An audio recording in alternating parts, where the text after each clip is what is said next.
lindas plantas. Tudo bom, Guto? Tudo jóia, João? Tudo bem? Obrigado aí pela disponibilidade para fazer essa conversa.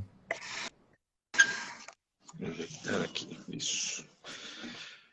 Guto, acho que você talvez tenha assistido aí algumas dessas lives que eu faço com os colegas e tipicamente a gente começa com uma introdução breve, assim, de 1 ou 2 minutos para as pessoas saberem onde você está, o que você faz, de onde você fala, o que você estudou, alguma coisa básica assim, e aí a gente evolui um pouquinho para as conversas aí sobre olhar contemporâneo. Tá ok, tá ok. Então eu sou o Guto Amaral, eu estou falando de Betim, Minas Gerais. Eu formei em jornalismo, mas me encontrei numa sala de aula e sou professor há 20 anos. Paralelo a isso, eu sempre tive uma necessidade crônica de doses de criatividade na minha vida. Então eu sou escritor, tenho 2 livros publicados, o primeiro em 2011, o segundo em 22. E tenho projetos criativos, a gente faço saraus de poesia na Noite de Betim há 22 anos. Faço cerveja artesanal com sabores criativos. Trabalho dentro das minhas aulas, tenho o hábito de levar o hábito da criatividade e exercícios de técnica criativa para os meus alunos, para cutucá-los. E é isso. 42 anos, 2 filhos. Você está em Betim? Desculpa. Estou em Betim, Minas Gerais. Estou a 30 quilômetros de Belo Horizonte, na Grande Belo Horizonte aqui. Ah, tá. Se fosse mais perto, eu ia provar suas cervejas. Mas para que eu puder, quando eu for a São Paulo, a gente marca, eu te entrego uma garrafa de presente. Eu vou adorar. Guto, puxa, que maravilha, trajetória ali, interessante. Qual que era o título dos seus livros? O primeiro livro, ele chama Tudo de Eu que há em mim, e ele é um livro que surge de uma cobrança do meu público. Eu começo a fazer sarau para interagir com a noite, primeiro sozinho, interagindo com a linguagem da noite mesmo, com o cara que está no bar e que não necessariamente quer ouvir poesia, mas tentando negociar isso com ele. Depois eu trouxe alguns amigos músicos, a gente foi crescendo. Nos últimos anos a gente conseguiu ter projeto de lei de incentivo à cultura, então eu consegui banda, a gente conseguiu uma proposta melhor. E um dia me falaram, cadê a tua obra impressa? Que a gente te vê falar, mas cadê a tua obra impressa? Aí eu fiz o primeiro livro e chamei ele de Tudo de Eu que há em mim. Bacana, e ele entra 20 anos de produção poética nele, uma grande coleção. E o segundo? O segundo, eu estava 3 anos sem escrever, aquele processo bem do artista de quando você termina uma obra, parecia que está vazio, parecia que você pôs tudo para fora, assim. E eu fiquei 3 anos sem criar nada. E aí eu resolvi entrar numa aventura doida, quase suicida, que foi a de escrever todo dia por 1 ano. Então eu me propus a escrever um conto por dia por 1 ano. Não consegui o ano inteiro, mas terminei o ano com 258 contos. E desses 258 eu publiquei 100 numa obra e chamei ela do Grande Tratado das Pequenas Verdades. Um grande tratado de 100 pequenos contos, 100 mini contos, e que falam de pequenas coisas da vida, com um olhar muito poético. É uma prosa que remete muito à minha primeira obra, porque a minha estrutura é da poesia, mais do que da prosa. Então, são mini contos bem poéticos, assim. Poxa, jornada. Eu acho difícil escrever um. Mas foram construções que tiveram um processo criativo por trás, né?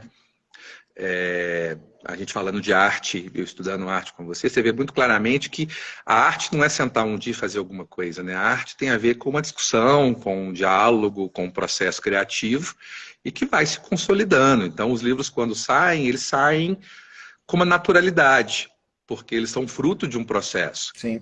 E não de sentar um dia e começar a escrever uma história e achar que ela vai virar um livro. Sim. Sim.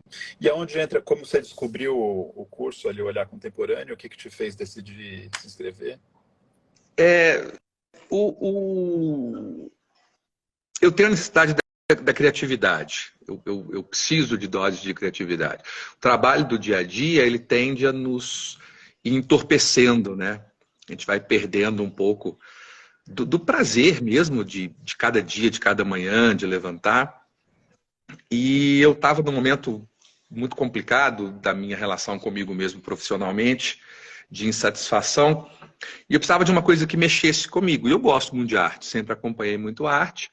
Então, eu não conhecia o Olhar Contemporâneo, mas eu acompanhava outras páginas de arte que acabaram triangulando, e aí o Instagram entrega para mim a primeira propaganda do Olhar Contemporâneo.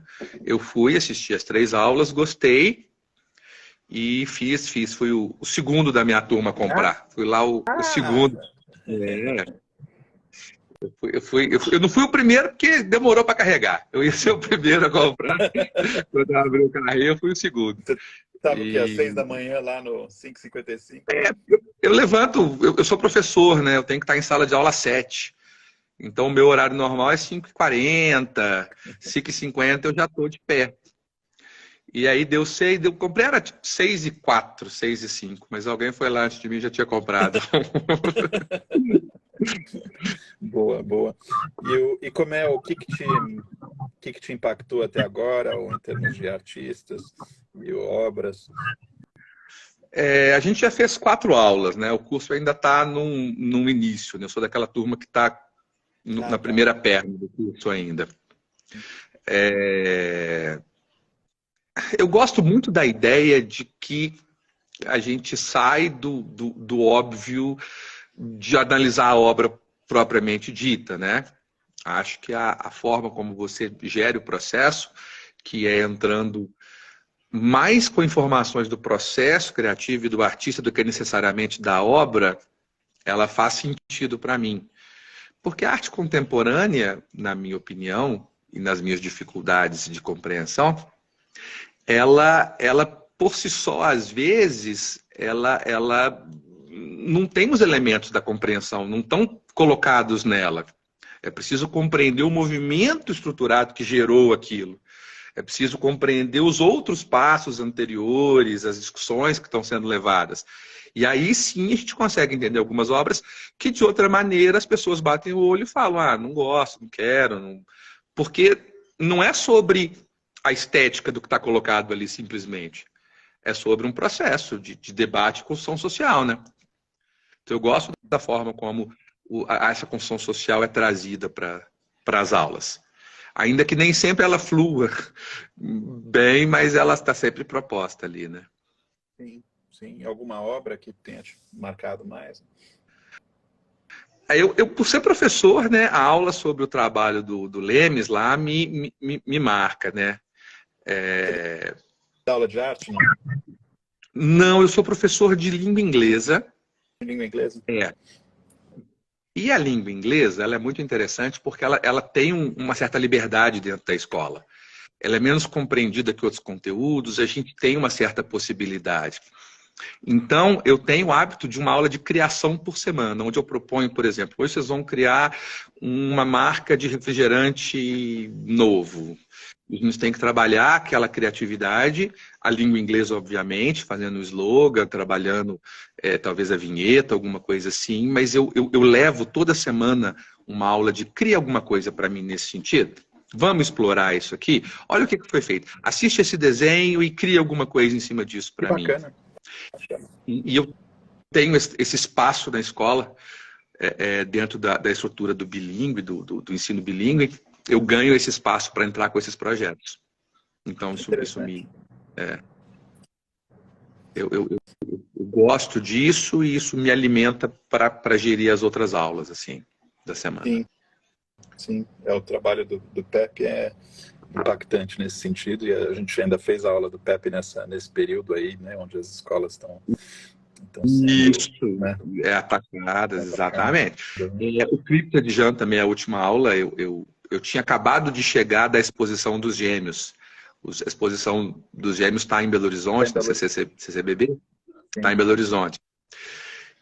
E lá na exposição tem não só, como uma exposição um pouco maior, não tem só o lado famoso, os grafites famosos. Tem o trabalho deles de letra, o início deles, que já era mais conhecido como grafite do que propício, né? Mas tem o início lá, no começo, eu acho legal. Aí logo depois vem a aula do Cripta, E, e, Foi e eu polêmico. achei uma conversa legal. A invasão da Bienal, né? Eu gosto mais das obras estilo A Invasão do Bienal, porque eu acho que a mensagem me toca mais do que a estética, Sim. né? Então, assim, É curioso como a gente talvez pudesse até dividir as pessoas em dois tipos, né? Porque tem para algumas pessoas realmente, né? A gente fez uma exposição aí do Cripta de Anjos, foi em 2016. E algumas pessoas chegam assim falando, olha, a arte é o que está na rua, esquece o que está na galeria. E outras pessoas é o contrário, o que está na rua não é, que isso é bagunça, não sei o que está na galeria é arte. E as duas, poucas pessoas apreciam assim os dois, né? E é interessante como elas têm um sentimento muito forte em relação a um ou ao outro. é, é, a, a- é essa questão que a gente estava falando, assim. Existe uma construção do simbólico, uma construção do que é aceitável e não, do que é alto e que é baixo, popularesco ou elitista, que é uma discussão que permeia séculos de construção, né? O samba era só barulho, né? Alguém teve que validar esse samba, porque até então era só uma população pobre batucando, porque não tinha instrumentos para fazer ópera, que é a verdadeira arte, né? Então, não sabia o italiano, porque a ópera tem que ser em italiano, senão não é ópera. E aí você vai construindo isso. Eu fiz um pouco de comunicação, eu fiz comunicação social na faculdade, né? E eu estudei um pouco dessas questões. E uma questão que sempre teve presente comigo é essa ideia do que valida a alta arte e a baixa arte, né? Quem é que tem essa chancela e que valida? Porque alguém chancela. Não é um movimento orgânico, natural, expressivo e social. Alguém um dia virou e falou assim: tá bom, vou aceitar que esse cara entre no meio. Né? Alguns até tentam arrombar a porta, mas historicamente falando, se alguém não abre a porta, se não há uma chancela, ele vai ficar do lado de fora. Ele vai bater, bater e vai continuar do lado de fora. Né? Então, quando você vê lá a Galeria Francesa, que me falha o nome agora, que leva o trabalho do Cripta de Jean e coloca ele na fachada dela, Sim. é alguém que está chancelando e falando assim: vocês podem até não gostar, sai de vocês. E eu reconheci como arte e vou bancar essa escolha minha. Sim, sim. Acho que o Juca Ferreira foi um personagem importante nesse sentido em São Paulo, quando os pichadores invadiram a Bienal e depois na Bienal seguinte ele foi lá e falou, não, eles têm que entrar pela porta da frente. Agora é uma expressão que deve ser numa posição de Secretaria da Cultura, né? Então, acho que Agnaldo Farias e Moacir dos Anjos, né? O Moacir dos Anjos foi lá e colocou no Museu da Língua Portuguesa, o picho do lado de Mira Schendel, do lado de uma série de outros, Carmela Gross, de grandes artistas. Né? Então, acho que às vezes tem um indivíduo, assim, a gente vê eu tenho um livro ótimo, que talvez você goste, que chama-se Os Profetas da Arte. Deixa eu ver se eu tenho ele aqui perto. Tá mais para cima aí. Não, tá aqui agora. Os profetas da arte. É, Ah, legal. e o The Art Prophets. E são biografias breves de 1, 2, 3, 4, 5, 6, 7, 8, 9, 10. São biografias breves de 10 caras aí, marchands, acho que sobretudo marchands, deixa eu ver aqui. O The Artists, Dealers and Tastemakers, né? Eles descrevem como tastemaker, né? Alguém que faz o gosto. Sim. Sim, tastemakers, né? E aí descreve mais ou menos uma breve, sei lá, 20, 30 páginas da história de cada um e como eles foram decisivos no caso da arte pop, da arte cômica, da arte do pôster, da arte nativa americana, da cerâmica, da fotografia, da arte de rua. Então é uma... Eu entendo que ninguém que criou teve um acesso fácil inicial, né? Sim. Quanto tempo até o Andy Warhol virar o Andy Warhol? Quanto tempo ele era só um artista sem noção, brincando com cores, com fotos, né? A provocação sempre teve aí, né? Veio da publicidade. Veio da publicidade, né? O Andy Warhol, né? Então devia ter uma resistência grande. Reconhecido, né? Paulo Leminski chega na poesia, mas não é poeta, até ele conseguir entrar e desfazer a visão e etc. Então, tem que haver um movimento. Só que de tudo que me encanta no potencial dos tempos modernos, o que mais me encanta é a possibilidade de dinâmicas mais fluidas, de coisas que acontecem mais rápido, assim, né? Talvez não surja nenhum grande cânone da arte dos próximos anos, mas vai surgir 100 vezes mais artistas do que surgiram no tempo anterior. Eu acredito muito nisso, né? Nós estamos vivendo um mundo da proliferação da ideia e não da formação do cânone, do idolatrado, né? E isso é muito bom para a sociedade, porque é preciso espalhar, dividir, conquistar, levar para todos os cantos, democratizar. Acho que hoje não se aceita mais essa ideia de um cânone, né? Né, se alguém falar um cânone, ele só bom, isso para você, né? Para mim é outra coisa. E é bom que seja assim, porque Claro. esse cânone, ele limita o resto do processo. Ele impõe uma visão e limita o resto. Sim. Né? Sim. Eu estava passando, a gente até passou por uma discussão dessa na Fabiana na lei de incentivo, Fabiana Faleiros, que é essa questão ainda desse certo e errado, né? Desse ideia de que ou é muito bom ou é muito ruim, ou é arte ou não é, né? Ou é feio ou é bonito, né?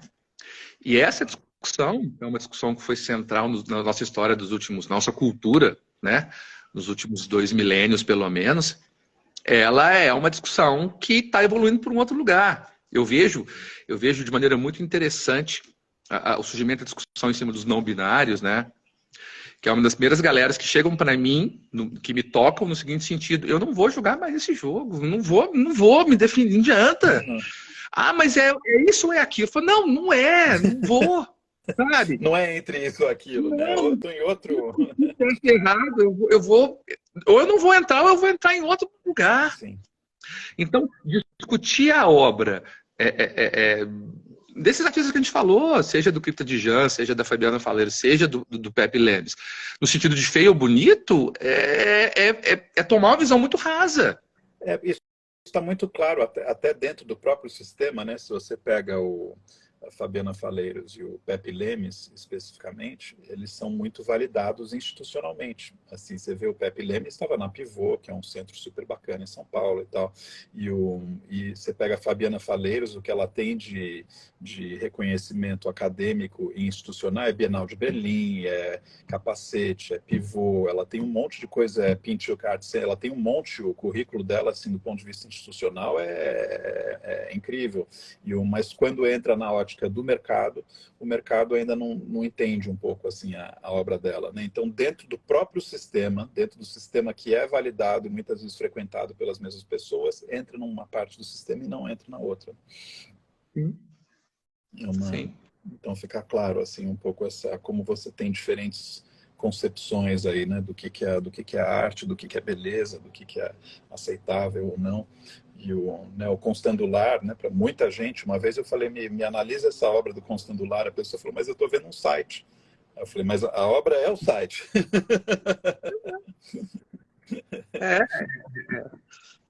Porque ainda existe uma ideia, uma construção de que há um certo e um errado, de que há um nobre e um baixo, né? E por que as pessoas querem tanto essa chancela? Por que não basta seguir com a sua criação e tudo? Por que as pessoas, a gente fica tanto atrás de alguém que chega e fale isso é arte? Na minha opinião, isso vem muito dos momentos que a gente vive, né? A gente vive um momento de extrema fragilidade do ser, né? Um monte de ego inflado, gritando, mas uma fragilidade interna do mundo, né? As pessoas, elas buscam a cada dia mais alguma forma de validação. Eu vejo isso desde a escola. Quando o meu aluno sabe a resposta e me pergunta assim, mas é isso mesmo? Ele precisa que alguém valide alguma coisa para ele. Não basta eu me achar bonito, né? Eu tenho que postar foto lá na academia e o povo tem que curtir para mostrar que não basta eu me achar inteligente, eu tenho que ter um respaldo. O respaldo externo, ele é muito cruel, né? Porque ele me põe sempre numa posição de dependência. Dependência de um sistema, dependência de um... Eu acho, inclusive, que esses artistas que chegam num ponto maior, eles têm que ter um respaldo interno muito forte. Eles têm que garantir a obra deles, apesar de, né? Sim. Porque, de novo, se o Crypto de Jean tivesse dado ouvido para as primeiras análises artísticas da obra dele, ele talvez tivesse voltado para o muro da rua e achado que não era para ele, né? Sim. Teve muita resistência, né? É curioso esse paralelo que você faz com a questão da academia, né? Como não é só na arte, né? As pessoas, a gente quer uma validação, né? Não basta se achar bonito ou estar em forma, a gente quer que as pessoas reconheçam isso. Não é só na arte, né? Porque às vezes eu me pergunto, né? Por que a gente fica tanto atrás desse? Por que apesar de já estar descentralizado, apesar de não ter mais uma opinião única que vale, apesar de não ter mais um ideal de beleza, por que a gente espera que alguém que tem o poder vá lá e fala isso é arte? E uma vez que falem, muitas vezes as pessoas querem sair né? Uma vez que alguém do sistema do mercado, da instituição, da academia fala isso é arte, a pessoa fala, não, mas eu quero subverter isso, não quero ficar só nesse... Mas aí, essa é a principal armadilha do sistema que a gente estava falando. O sistema dualista, ele pressupõe que você concorde ou discorde dele. Então, eu quero que a academia me reconheça para eu poder virar e falar assim, tudo bem, agora eu estou fora. Agora eu vou ser diferente. Agora eu vou anarquizar o meu sistema. Mas eu quero que ela reconheça que eu estou saindo fora, que eu estou anarquizando o meu sistema. Né? A construção do feio enquanto oposto do bonito, né? E não de um artigo ou de outro, de uma validação ou de outra. Eu acho que ir à academia, buscar uma validação para depois sair da validação é o mesmo processo. É a armadilha do processo. É onde a pessoa acha que está fugindo, né? Porque assim, aí que o... É pela oposição, mas aquela ainda é referência. Sabe, se eu sou feminista em contraposição ao machismo, então talvez eu não seja feminista, talvez eu só seja um machista que tem valores pró-mulheres, mas eu continuo vendo sobre a mesma ótica. Sim. É daí que eu volto naquela ideia de que o não binário me abriu o olho para uma outra realidade. Sim. Onde alguém virou e falou, não, eu não vou ser e nem vou dizer. Eu não sou a favor e não sou contra. Eu vou... Né?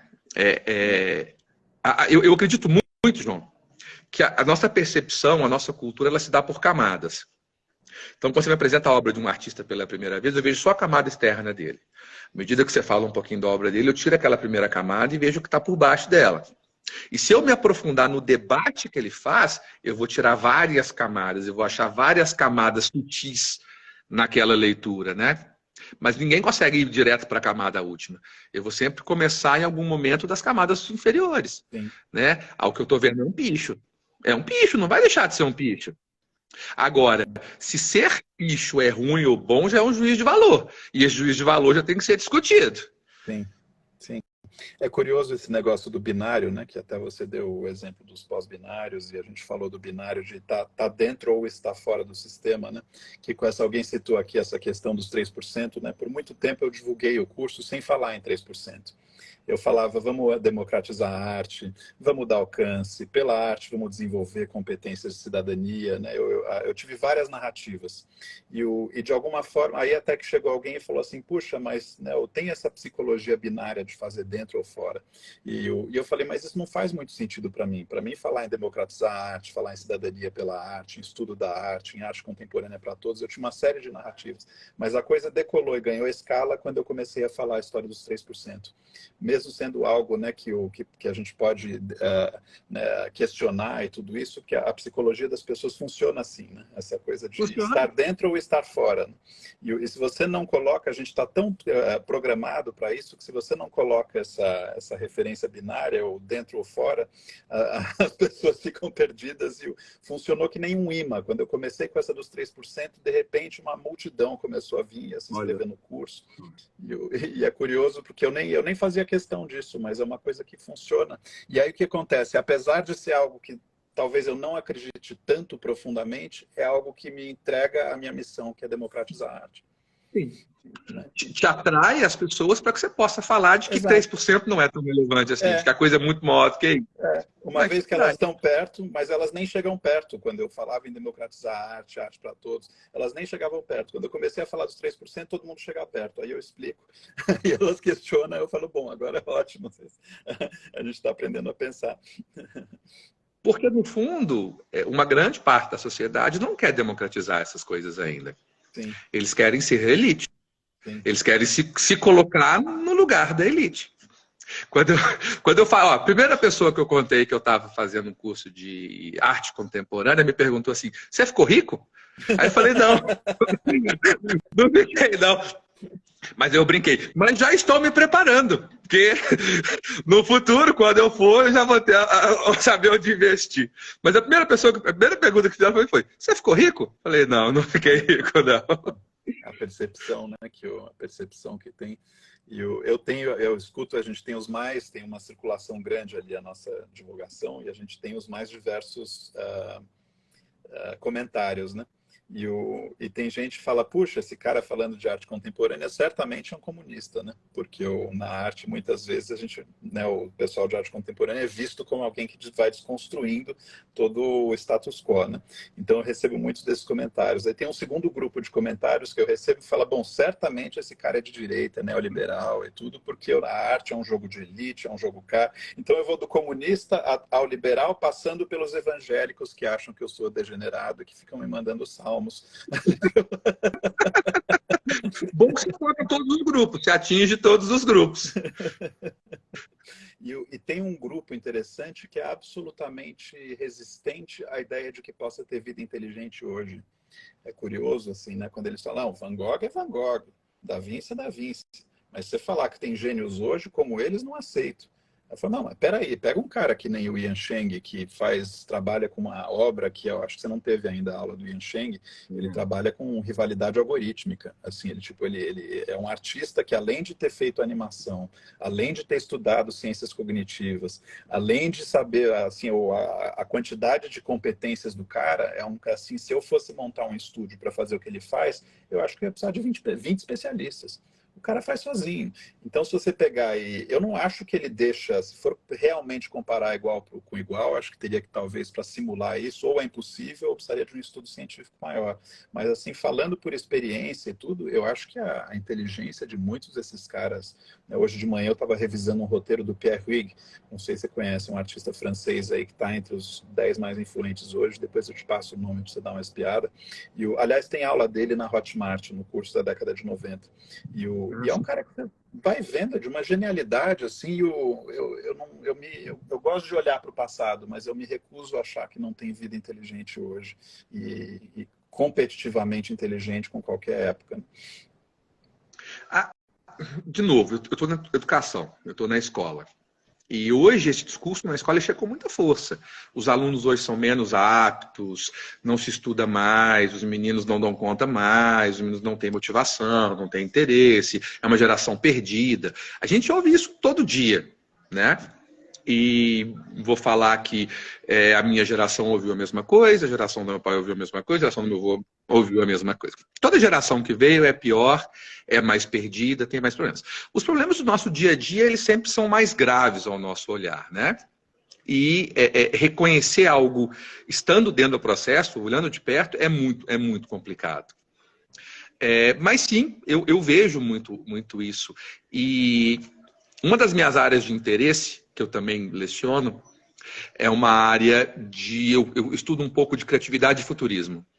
Olha que interessante. E aí, E aí, estudando com o pessoal da Aerolito, o pessoal da Perestroika, o pessoal da Keep Learning School, dessas escolas que promovem muito esse pensamento, os caras te provam e falam assim, como que não tem mais? Olha quantas startups surgiram nos últimos 6 meses, sabe? Olha esse projeto, olha aquele outro projeto. Você tem projetos alucinantes de uma complexidade técnica, de uma cooperação internacional sem história, porque os países, cada um defendia o seu, sabe? Você tem uma construção que a prática ela ignora, mas a gente tem aquela famosa curva do conhecimento, né? Sim.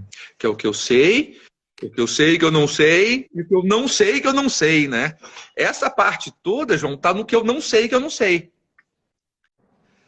Eu não sei que eu não sei sobre os grandes trabalhos de arte contemporânea que estão sendo feitos nas bienais, porque eu nunca fui a uma bienal, porque eu nunca entrei em uma. E porque a mídia padrão não vai também à bienal e não me coloca nela. Então, eu acho que não existe.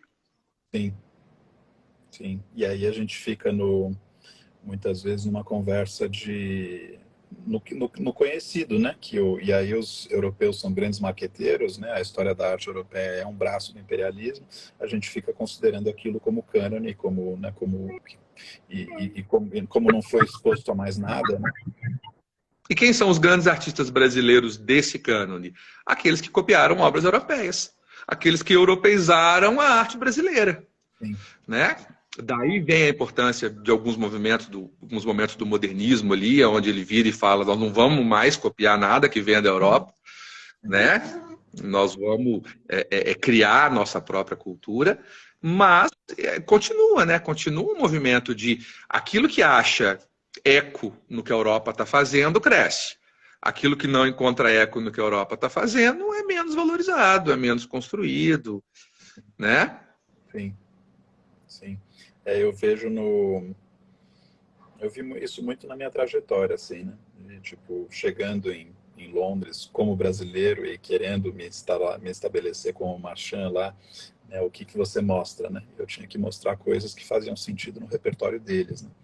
Então eles tinham um repertório de arte cinética, aí eu fui e eu tinha também, bom, aí a conversa fica mais complexa, né? Porque eu tinha que entender quando eu faço uma exposição internacional ou mesmo no Brasil, eu sempre penso qual que é o público, né?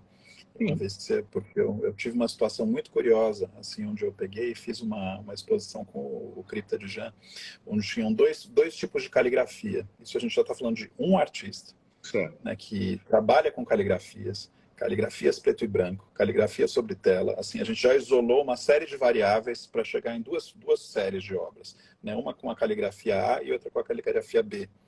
A gente leva essa mesma exposição com caligrafia A e B para a Inglaterra e para a Holanda. Um país compra muito a A e pouco a B, e o outro compra muito a B e pouco a A. É o ambiente, né, que define um pouco esse gosto, né? Então eles tendem a comprar o que tem a ver com o contexto de gosto naquele país, e o nosso contexto de gosto aqui no Brasil tá condicionado muitas vezes com o que eles definiram, a não ser que a gente passe por um processo de desconstruir e reconstruir. Está condicionado com o que eles definiram há 30 anos atrás, né? Há 20 anos atrás, né? Porque tem hora que nem atualizar os padrões a gente atualiza, né? A gente continua se referindo a construções mais antigas, né? Sim. Aqui o Balete colocou os grandes artistas brasileiros hoje são desconhecidos por princípio. Olha, tem muitos artistas brasileiros conhecidos, e acho que o público talvez tenha que fazer um esforço também, né? Agora a gente teve a SP Art acho que era R$70 para entrar. E tem alguém perguntando aqui, Raquel Martins, você tem azulejos atrás de você? São azulejos, eu gosto. Eu estava falando aqui, a gente teve a SP Art, era R$70 para entrar. Esgotou, todos os ingressos esgotaram convites e tudo, né? E a Bienal é de graça.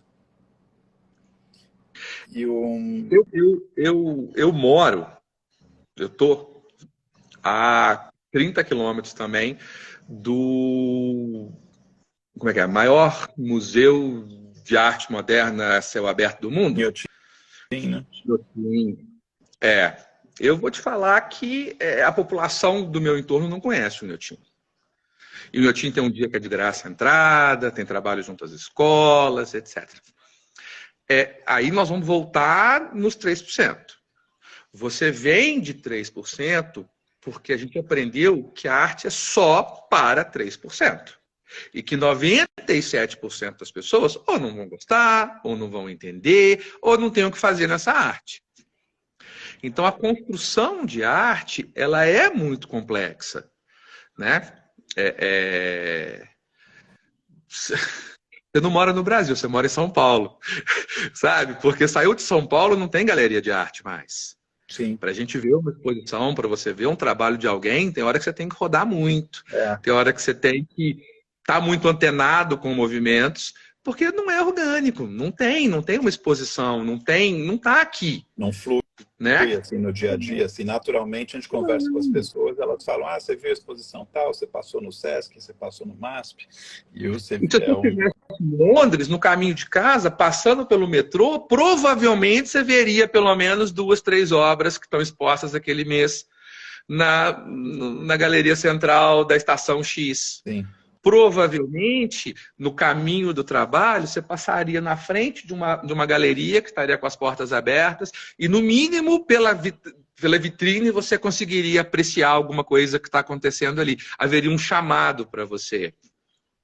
Né? E a gente ainda vive num mundo, num país que aprendeu que a arte não é para ele.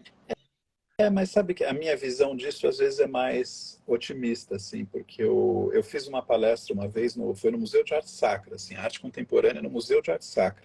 Né? Eles tiveram a ousadia de me convidar e eu tive a ousadia de aceitar, porque até era meio, talvez um pouquinho fora, assim, de contexto. E eles ofereceram um cafezinho e um bolo, assim, daqueles que a gente compra em ponto de ônibus, assim, né, do pessoal que faz para vender. E acho que 500 e tantas pessoas registraram e acho que 100 pessoas apareceram. Então, eu acho que tem esse argumento que você fala, né? Acho que o brasileiro não aprendeu, ele pode estar do lado de Inhotim e não ir para Inhotim, acho que isso é um fato, mas acho que também é um fato que a gente está num país que tem uma das tradições culturais assim mais ricas, se a gente pensar, é a primeira Bienal, é a segunda Bienal depois de Veneza, acho que a maior coleção, né, de arte europeia no hemisfério sul, é bossa nova, é samba, é culinária, é arquitetura, com Niemeyer, com Lúcio Costa. Então, acho que tem às vezes eu faço assim, palestras muito pouco, né? Até esse curso eu já cheguei a ter tipo 10 mil pessoas por mês vendo a Semana do Olhar Contemporâneo. Olha só. Né? Então é uma coisa eu falo com uma amiga, às vezes o pessoal na Europa, eles falam, nossa, para atrair 10 mil pessoas para ver um curso aqui não é tão fácil, porque o brasileiro se você fizer uma provocação, ele vem. Então né, acho que coexiste esses dois argumentos. Sim. Concordo com você, acho que um não anula o outro, não. Ainda vejo que a nossa população foi ensinada que a arte não é para ele. Mas vejo que ela tem fome, né? Que ela está disposta a mudar isso, que ela consegue ressignificar isso rápido, né? Essa alegria do brasileiro, essa disponibilidade que ele tem de se envolver, de consumir, de etc. Acho sim, concordo com você. Mas volto no ponto das portas se abrirem, né? E as portas vão se abrindo a muita luta, assim. Cada artista sabe o tanto que ele lutou para aquela portinha estar aberta. E acho que a função é isso que tem de mais belo no seu curso, é isso que tem de mais belo no trabalho da Fabiana, a performance que ela faz no centro de São Paulo com o microfone, onde ela rompe, né? Tenta explodir. Daí a riqueza do trabalho do grafite, e aí, em termos de volume de obra, é com certeza a obra mais comum desse país. Não tem muito o que discutir. Em termos de volume de obra, não tem nada mais talvez específico. De público também, né? Acho que é difícil imaginar, talvez de público, né? Na própria área do que eu atuo mais, que é a área da poesia, né? Quem que é a grande referência da poesia é o Cooperifa, que é exatamente um sarau de periferia que começou a abrir as portas e tinha uma pessoa, e tinha duas, e tinha cinco, e de repente as coisas vão crescendo, né? E ganha status se tem há 20 anos, mas é preciso abrir algumas portas com um pouco de truculência, às vezes. É preciso pôr o pé em algumas portas e falar, pô, deixa entrar. Sim. Deixa entrar, porque tem espaço para todo mundo, né? Sim, sim. Quer comentar aqui? Alguém colocou aqui, como assim aqui fora de São Paulo não tem galeria? Desculpa, na região que eu moro não tem galeria, desculpa. Tem, mas a gente precisa caminhar bastante. Acha uma aqui, uma ali, mas eu vejo, a provocação foi em cima de São Paulo, sim, porque essa provocação que São Paulo não é Brasil, é São Paulo, é uma coisa que eu já ouvi muito, mas é mais para a Europa, né? Eu passei, até não estive na Europa, mas eu passei um tempo em Toronto, no Canadá, e eu via todo dia uma obra de arte, mesmo que eu não quisesse. Os caras faziam backbus com poema, os caras provocavam aquela população, especialmente no verão, quando a cidade ganha vida, certo? Uma troca muito frequente de coisa que está ali, ó. Eu não preciso ir num lugar para consumir, ela permeia a minha vida. E no Brasil a gente ainda tem que ir a algum lugar, né? Sim, e até ela, né? Muitas vezes. Sim. São Paulo tem algumas situações onde a gente cai nelas, né? Tinha aquele corredor na 23 de maio, era e uma pena que foi apagado. E devem ter outras. Interessante. Tem um pessoal jogando um monte de perguntas aqui, gente. Eu acho que eu estou passando aqui, não sei se eu estou conseguindo responder. Alguém falou que eu vou ter que encerrar dentro de uns 10 minutos aí, infelizmente. Eu não sei, Guto, como é que tá. A gente pode continuar essa conversa em outro horário. E aqui tem o que tem atrás do cara de cima. São livros? São livros, Dida. E Dida, você falou que eu não conheço o Tambor do Maranhão. Tu adoraria conhecer. Vamos marcar. Não? Queremos conhecer. Deixa eu ver se tem aqui. É realmente isso? Cada pessoa no seu quadrado? Não entendo em que contexto veio essa pergunta. Eu ainda não consegui assistir a segunda aula, tá? Acho que eu ia te fazer uma pergunta, Hugo, com respeito ao seu livro. Só mais uma curiosidade antes de falar do livro. Eu sou nascido em Ouro Preto. Então, na verdade, olha que glória. Então, cercado de arte. Eu nasci cercado de arte, assim, apesar da fala de que não tem hora que não tem, que é difícil achar, mas na verdade eu cresci cercado de arte. Os livros, o primeiro de poesia e o segundo são contos, né? São construções. Então, eu tenho uma pergunta específica do seu livro, porque você fala tudo de eu que há em mim. E às vezes eu me pergunto, acho que parte do processo ali do curso do Olhar Contemporâneo e da minha própria trajetória assim, do Olhar Contemporâneo é encontrar, identificar, acho que você tem um título feliz, é interessante, é identificar o que de eu há em mim, porque a nossa identidade é tão apropriada, né, como os nossos amigos aí. Eu estou com 2 colaboradores trans no time agora de pesquisa, né, e eu acho que o sistema, e isso é só um exemplo na área de gênero, né, essa apropriação do sistema da nossa identidade acontece de várias formas, né. Hoje de manhã eu estava estudando sobre a questão da visão de mundo, né, essa ideia de que o futuro para nós é um lugar com muita tecnologia, se apropriaram da nossa imaginação para que a gente imagine o futuro como algo que tem muita tecnologia. O futuro pode ser um monte de coisas, né? Então já é algo que não é meu, mas que estava em mim até eu ganhar essa consciência e desconstruir, né? Então eu ia te perguntar sobre esse processo, identificar o que é seu, e que está em você, em relação ao seu livro, em relação ao estudo da arte contemporânea, como é que você usa a arte para ir identificando o que é o quê? Eu parto do pressuposto, e eu acredito muito, que é muito difícil que a gente consiga acessar o objetivo de um processo de arte, né? Então, eu tenho que entender que necessariamente o que eu estou vendo é a minha versão da obra que está sendo colocada na minha frente. Então, eu não consigo ver de verdade a obra do Pepe Lemes. Eu vejo a minha versão da obra do Pepe Lemes. E no Pepe Lemes, especificamente, que é professor e que trabalhou com escola, eu coloco ali 20 anos de prática escolar, frustrações, né? Vamos explodir a escola? Eu entendo, entendo. Eu tenho que entender que está tudo ali. E eu não sei se é possível e nem se seria interessante filtrar muito do eu que há em mim.